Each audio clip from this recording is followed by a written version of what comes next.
Selamat datang kembali di channel Ruang Belajar Mahasiswa Sabi. Di sini kita akan membahas tentang ilmu ekonomi. Ya, ilmu ekonomi adalah salah satu dari sekian banyak mata kuliah yang paling sering dibahas, terutama bagi mereka yang mempelajari bidang manajemen, ekonomi bisnis, dan lain sebagainya, termasuk dengan pertanian ekonomi. Nah, di sini kita akan masuk kepada bagian perkenalan, itu tentang apa itu ekonomi, dan bagaimana ruang lingkupnya, serta masalah-masalah pokok dalam ilmu ekonomi dan lain sebagainya. Dari sini harapannya pembahasan-pembahasan singkat ini dapat memantik minat belajar teman-teman dan mulai mencoba mengembangkan dari pembahasan ini apa sih yang akan kalian capai dari ilmu ekonomi. Baiklah, masuk pada pembahasan pertama, apa itu ilmu ekonomi?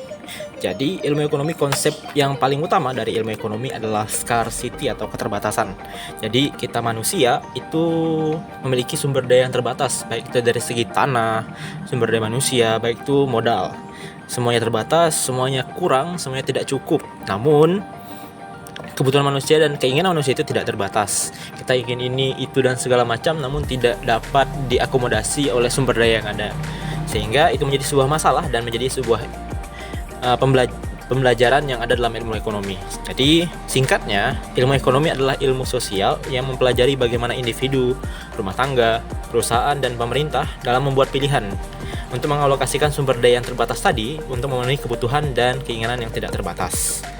Nah, contoh simpel dari keterbatasan itu salah satunya adalah air. Ya, mungkin teman-teman akan berpikir bahwa oh ya, air itu tidak terbatas. Air itu ada di mana-mana. Ada air di comberan, ada air di kali, genangan air di mana-mana. Kalau hujan banyak air gitu kan.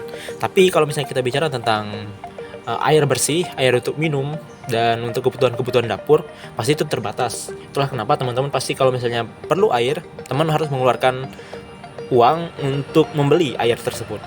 Nah, itu contoh dari keterbatasan. Jadi kita harus memilih mengorbankan uang tadi yang kita punya untuk membeli air, untuk minum dan makan segala macam. Kalau kita bahas secara bahasa, ilmu ekonomi itu dibagi dalam dua kata. Yang pertama oikos atau rumah tangga atau keluarga. Lalu nomos, norma, aturan, hukum atau kebiasaan. Maka kalau digabungkan itu akan menjadi namanya oikonomia, yang arti pengaturan rumah tangga atau manajemen rumah tangga. Itu dalam secara bahasa. Kalau misalnya kita pahami umumnya tadi adalah tentang bagaimana cara kita mengalokasikan sumber daya supaya itu cukup untuk memenuhi kebutuhan tadi, kebutuhan dan keinginan manusia yang tidak terbatas. Masuk pada ruang lingkup ekonomi. Ruang lingkup ekonomi ini ada dua, dan ini akan kalian bahas paling banyak ketika misalnya kuliah nanti. Yang pertama ada mikro dan yang kedua ada makro. Nah, ekonomi mikro itu fokusnya pada perilaku individu atau perusahaan, jadi organisasi ke organisasi ataupun misalnya diri kita sendiri. Yang pertama, contohnya ya, itu membahas tentang harga suatu barang, lalu perilaku konsumen terhadap harga tersebut. Misal, kalau misalnya harga ini naik, konsumen akan berpikir seperti apa. Kalau misalnya harga turun, konsumen akan beli banyak atau tidak, dan segala macam. Lalu pasar persaingan sempurna dan juga elastisitas harga, biaya produksi, dan laba. Lalu sedangkan ekonomi makro tadi itu membahas perekonomian itu secara agregat nasional. Nah, ini biasanya ada dalam kebijakan-kebijakan pemerintah tentang penanganan inflasi, pengangguran, dan pertumbuhan ekonomi. Lalu kebijakan-kebijakan pemerintah tentang fiskal, yaitu pajak dan belanja negara. Lalu moneter terkait dengan suku bunga dan jumlah uang beredar. Lalu ada juga tentang neraca perdagangan dan nilai tukar mata uang. Jadi ada perbedaan ya, yang pertama mikro dan juga makro. Di situ kalian bakal banyak lebih bahas di pembahasan selanjutnya tentang ekonomi mikro dan makro. Masuk pada masalah pokok ilmu ekonomi. Tadi kan kita udah bahas ya, masalah pokok ilmu ekonomi itu terjadi karena kelangkaan sumber daya. Pada saat yang sama, kebutuhan dan keinginan manusia itu tidak terbatas. Kita pengen makan apa saja misalnya ya. Kita pengen makan burger, kita pengen makan nasi goreng, kita pengen makan pizza, kita pengen makan mie dan segala macam dalam satu kali makan. Namun kita tidak punya cukup uang untuk misalnya mengakomodasi semua biaya itu. Di saat yang sama, produsen juga tidak mungkin dong membuat semua makanan itu untuk kita secara gratis, percuma. Tidak ada makan siang yang gratis. Maka produsen pun akan membuat sebuah pilihan seputar satu apa sih barang yang akan mereka produksi atau makanan apa sih yang akan mereka buat. Lalu bagaimana cara mereka memproduksinya, apakah bahan-bahannya, apakah bahannya bisa beli murah, apakah ada tempat yang bisa dapat bahan yang lebih efisien, apakah ada jalur distribusi yang lebih dekat dan segala macam. Lalu untuk siapa?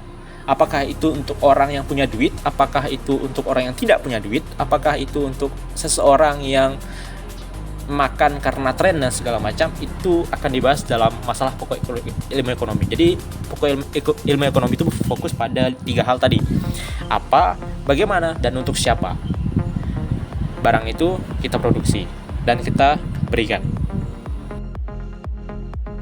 Nah, masuk pada konsep dasar ilmu ekonomi, tadi kita ada membahas tentang scarcity.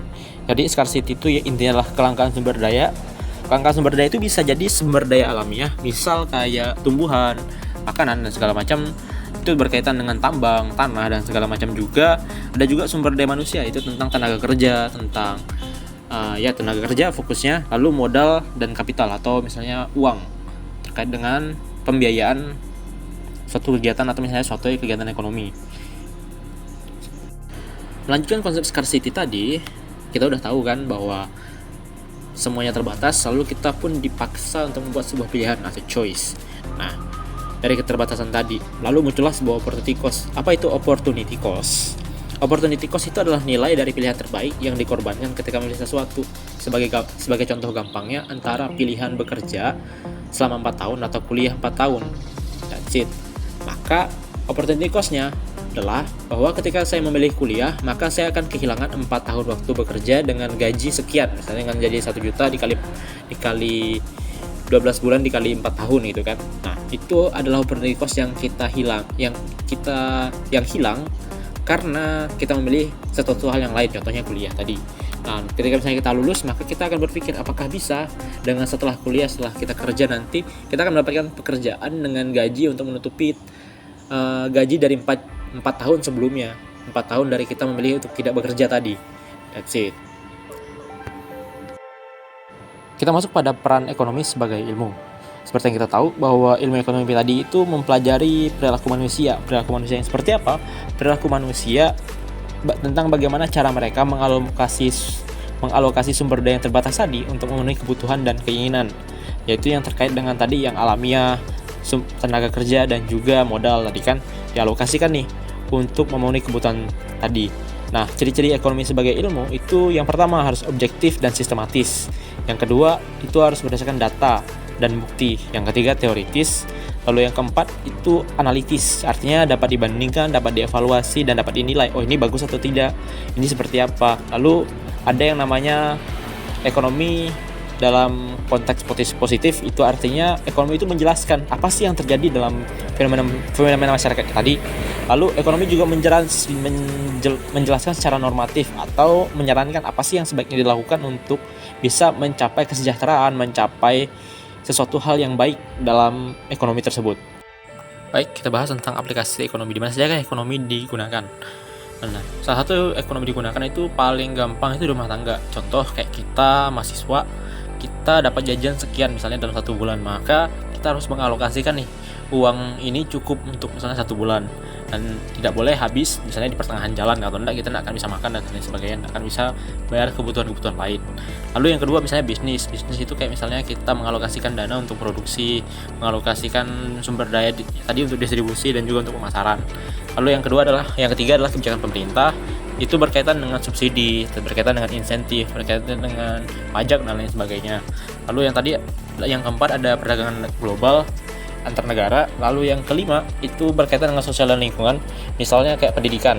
Jadi misalnya nanti kita uji apakah pendidikan atau mungkin misalnya SDM terlatih kayak teman-teman sekalian yang diberi beasiswa itu apakah berpengaruh misalnya untuk kegiatan ekonomi, apakah itu berpengaruh terhadap pendapatan, apakah itu berpengaruh terhadap kesejahteraan. Itu adalah satu contoh. Atau mungkin misalnya kesehatan gitu, misalnya petani-petani yang sehat, atau misalnya tenaga kerja yang sehat yang punya BPJS yang biayanya itu ditanggung, apakah itu mempengaruhi terhadap kesejahteraan, apakah itu mempengaruhi produktivitas teman-teman dalam bekerja dan lain sebagainya, dan lain-lain. Ada banyak hal aplikasi-aplikasi dalam kegiatan ekonomi di sekitaran kita, bahkan dari yang paling kecil sampai dengan yang paling besar. Nantinya kita akan berkenalan dengan tokoh-tokoh seperti Adam Smith, John Maynard Keynes dan juga Karl Marx dalam membahas salah satu utamanya adalah ekonomi makro. Jadi teman-teman bisa cari nama dari ketiga ini untuk mendalami dan juga membaca buku-buku mereka gitu kan, membaca ide-ide mereka terkait dengan ekonomi. Kalau misalnya teman-teman berminat tentang ekonomi dan juga pengen membahas ekonomi lebih lanjut. Baik, terima kasih karena sudah menonton pertemuan kita pada hari ini. Ke depan kalau misalnya teman-teman pengen mengakses dokumen PPT, bisa akses di website Mahasiswa Sabi, ketik aja di Google Mahasiswa Sabi. Nah, kalau selanjutnya kita akan membahas tentang ekonomi mikro dan ekonomi makro secara lebih mendetail dengan beberapa referensi dari buku-buku. Baik, mungkin cukup sekian. Sampai jumpa.